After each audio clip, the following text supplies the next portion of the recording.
welcome to our YouTube channel, Field of Physio. இன்னைக்கு anatomy-ல first topic உள்ள போக போறோம், that is bone. Bone-நாலே நம்மளுக்கு என்னங்க தெரியும்? Bone is the hardest connective tissue. It is very much rigid. Rigid-னா என்னது? அது ரொம்ப ஹார்டா, ரொம்ப டிஃப்ரெண்டா, ரொம்ப ஸ்ட்ராங்கா இருக்கும். அது வந்து நம்மளால ஈஸியா பிரேக்கே பண்ணவே முடியாது. And strongest bone in our body அப்படின்னு பார்த்தோம்னா femur. ஓகேவா? இப்போ bone-ன்னு பார்த்தோம்னா it is the hardest connective tissue and it will be very much rigid. And bone oda composition அப்படினு பார்த்தோம்னா bone is made up of 30% organic components and 70% inorganic components. இப்போ இந்த 30% organic components என்னென்னலாம் இருக்கும்னு பார்த்தோம்னா matrix compounds plus osteon proteins and 70% inorganic components ன்னு பார்த்தோம்னா it is made up of calcium salts. இப்போ calcium saltsலயே it is classified into 3 category. அது என்னன்னு பார்த்தோம்னா calcium carbonate, calcium orthophosphate and calcium fluoride.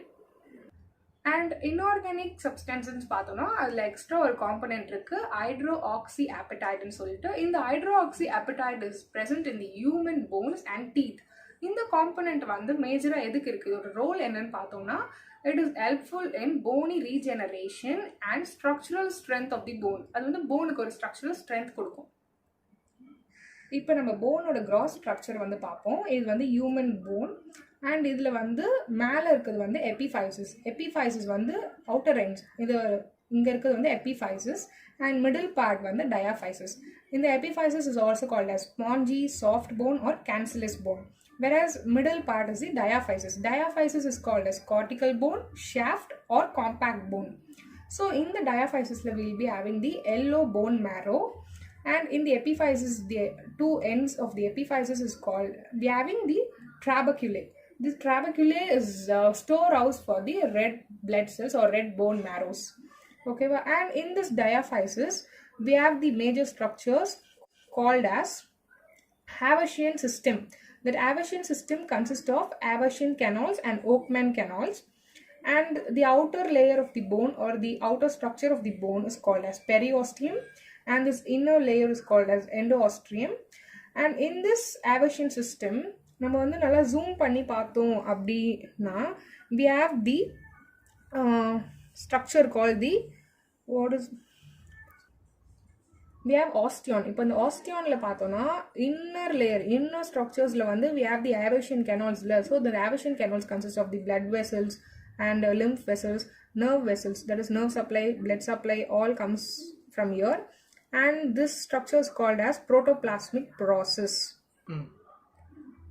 So from the protoplasmic process in சொன்னல, so protoplasmic process ஓட outer layer ன்னு பார்த்தோம்னா we'll be having the leucinae and canaliculi structures, and இதோட ரோல்லாம் வந்து தனித்தனியாக இருக்குது. நான் என்னன்னு சொல்லிட்டு உங்களுக்கு எக்ஸ்பிளைன் பண்ணுறேன். And center part is called the osteocyte, and that osteocyte will be immature. Canaliculi அப்படின்னு பார்த்தோம்னா it is a connecting link, it is a kind of gap junction சொல்லலாம். லாக்குனின்னு பார்த்தோம்னா அது வந்து ஸ்போர்ஸ் மாதிரி இருக்கும், in which the bone cells are present. ஓகேவா? இப்போ வந்து நம்ம வந்து functions of the bone or போனோட என்னென்ன ஃபங்க்ஷன்ஸ் நம்ம நார்மலாக நம்மளுக்கே தெரியுங்க. நம்மளுக்கு என்னென்ன ஃபங்க்ஷன்ஸ் போன்ஸ் இருக்கிறதுனால it is very much helpful for us to locomotion. Locomotion என்னது? ஒன் பிளேஸ்லேருந்து இன்னொரு பிளேஸ்க்கு மூவ் ஆகுறது. ஸோ ஒரு மூவ்மெண்ட் பண்ணுறதுக்கு locomotion, bone plays a major role in helpful in doing movement and locomotion. And bone தான் வந்து நம்மளுக்கு ஒரு ஸ்ட்ரக்சர், ப்ராப்பர் ஸ்ட்ரக்சரை கொடுக்கறதே போன்ஸ் தான். and it protects the vital organs, visceral organsலாம் ப்ரொடெக்ட் பண்ணும். and it is production of the blood cells. it is the storehouse for the calcium and phosphorus. and இந்த போன்ஸ் பார்த்தோம்னா நம்ம பிறக்கும் போது அரௌண்ட் 300 போன்ஸ் வந்து நம்ம பாடியில் இருக்கும் நம்ம பேபியாக இருக்கும் போது. அண்ட் அது கொஞ்சம் கொஞ்சமாக அடல்ட் ஸ்டேஜில் வந்து ஃபியூஸ் ஆகி 206 போன்ஸாக வந்து கன்வெர்ட் ஆகிடுங்க. skeletal system ன்னு பார்த்தோம்னா it is categorized into two, that is axial skeleton and appendicular skeleton. So total 206 bones. Axial skeleton will be 80 bones and appendicular skeleton there will be 126 bones. So நான் சொன்ன மாதிரி axial ஸ்கெலட்டனில் வந்து 80 bones இருக்குது, அப்பெண்டிகுலரில் 126 bones இருக்குது. இப்போ axial skeleton என்னது? These bones are present along the principal or longitudinal axis of the body. So அந்த 80 bones என்னென்னு பார்த்தோன்னா ஸ்கல்னா என்னதுங்க? It is the cranial cavity. It is the protective membrane for the brain, protective structure for the brain. So in the skull பார்த்தோம்னா 22 bones வந்து இருக்கும், and that 22 bones will be split up into 14 facial bones and 8 cranium bones, and hyoid bone வந்து 1 இருக்கும். Ear ossicles will be having the 6 bones. Ribs will be having 24 bones, and it is called as 12 pairs of ribs. So sternum பார்த்தோம்னா ஒரே ஒரு bone தான் sternumல, and vertebral column will consist of 26 bones. இது வந்து axial skeleton. இப்போ appendicular skeleton consists of 126 bones. இந்த appendicular skeleton என்னது? These bones are present or attached to the axial skeleton. So 126 bone ன்னு பார்த்தோம்னா girdle bones வந்து 4 and girdle bones வந்து 6. அதுல வந்து 4 வந்து pectoral girdle and 2 வந்து pelvic girdle. So total 6. And 120 bones will be present in the limb.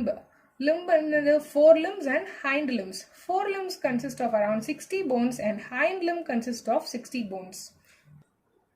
So this class is all about bones and these are general and basic topics about bone. இது வந்து actually நமக்கு தெரியணும். So இது தெரிஞ்சிச்சுன்னா நம்ம வந்து further வந்து ஒரு செக்மெண்டா போலாம். upper limb, lower limb, head, neck, என்னென்ன போன்ஸ் வந்து எங்க இருக்குன்னு சொல்லிட்டு. ஸோ இப்போ அப்பர் லிம்னு பார்த்தோன்னா கிளாவிக்கல், ஸ்கேப்புலா, ஹியூமரஸ், ரேடியஸ், அல்னா அப்படின்னு சொல்லிட்டு நிறைய போன்ஸ் இருக்கு. ஸோ ஃபர்தர் கிளாஸஸ்ல நம்ம ஒரு டாபிக்ஸாக போகலாம்.